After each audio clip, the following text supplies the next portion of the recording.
Assalamualaikum warahmatullahi wabarakatuh.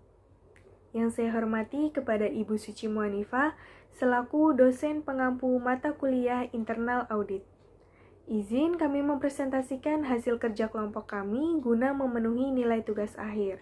Perkenalkan, nama saya Adia Marita Mutiarani dan rekan saya Ainu Nida. Di sini kami akan membahas terkait pertemuan 2 yang terdapat pada modul, yakni membahas tentang pengendalian. Baik, pada pemaparan kali ini terdapat aspek materi yang harus dipenuhi. Yang pertama yaitu pentingnya pengendalian, kemudian elemen-elemen sistem pengendalian, definisi pengendalian, model pengendalian, audit sistem dan kontrol studi, kemudian jenis-jenis pengendalian, dan yang terakhir yaitu sistem pengendalian. Baik, aspek materi yang pertama yaitu pentingnya pengendalian. Pengendalian merupakan hal utama bagi seorang auditor internal. Auditor internal dididik untuk mengevaluasi suatu sistem secara objektif. Auditor internal juga harus mempelajari dan mengevaluasi struktur pengendalian internal untuk merencanakan pemeriksaan.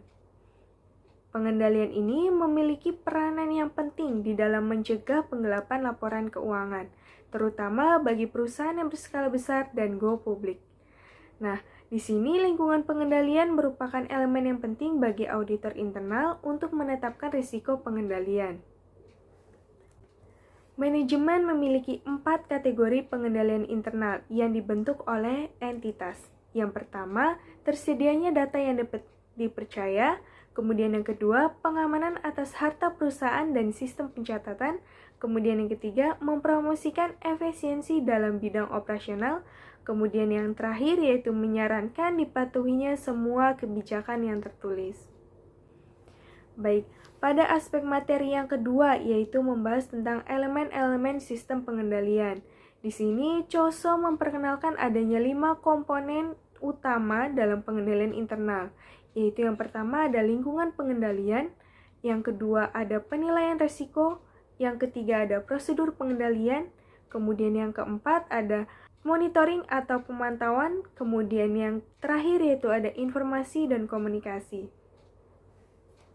Baik, untuk selanjutnya yaitu aspek materi yang ketiga, yaitu terkait definisi atau pengertian pengendalian.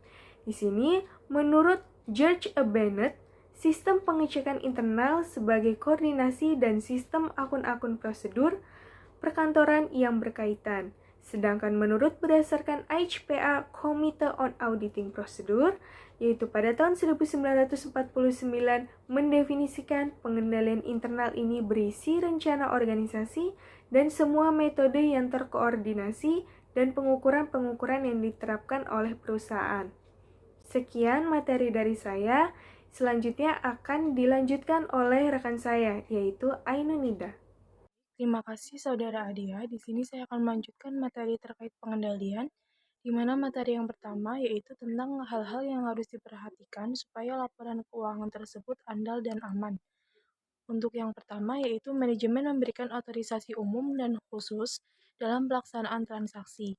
Untuk yang kedua yaitu laporan keuangan disusun berdasarkan prinsip akuntansi berlaku umum dengan menggunakan catatan transaksi. Untuk yang ketiga yaitu untuk mengakses aktiva entitas harus melalui persetujuan manajemen. Dan yang terakhir adalah apabila terdapat perbedaan pencatatan antara akuntabilitas aktiva dibandingkan dengan aktiva yang ada pada periode yang bersangkutan, maka akan dilakukan penindakan. Untuk selanjutnya yaitu terkait dengan sifat dari pengendalian berdasarkan IA. Di sini ada 3 yaitu preventif, detektif, dan direktif. Untuk preventif ini merupakan pengendalian yang dilakukan sebelum resiko ini terjadi. Untuk yang detektif ini pengendalian yang dilakukan pada saat terjadinya sebuah resiko, di mana pengendalian ini digunakan untuk merancang sebuah cara untuk menemukan hasil-hasil yang dapat meminimalisir akibat dari risiko.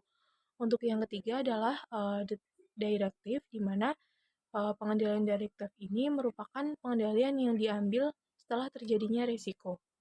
Kemudian ada model pengendalian internal menurut COSO. Di sini ada 2 negara yaitu terkait dengan Amerika Serikat dan yang kedua adalah negara Kanada.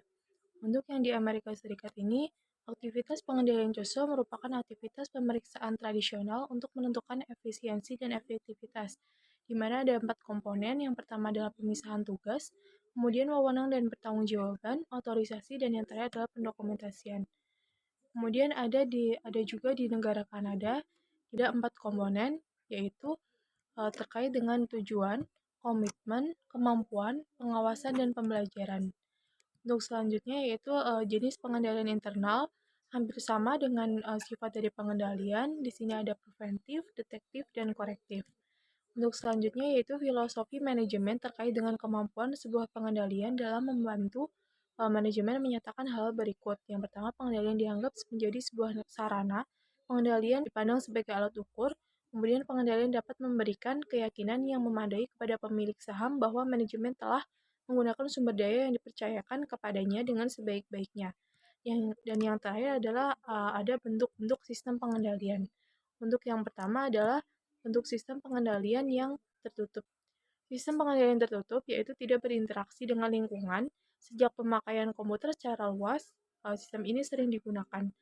Kemudian yang kedua adalah sistem terbuka, di mana sistem ini memiliki interaksi dengan lingkungan.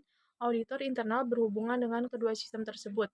Untuk yang ketiga adalah sistem umpan balik, di mana sistem ini disebut dengan sistem lingkaran tertutup yang lebih umum, misalnya sistem pemesanan ulang persediaan. Sekian dari materi kelompok kami terkait dengan materi pengendalian. Kurang lebihnya mohon maaf, semoga bermanfaat. Terima kasih. Wassalamualaikum warahmatullahi wabarakatuh.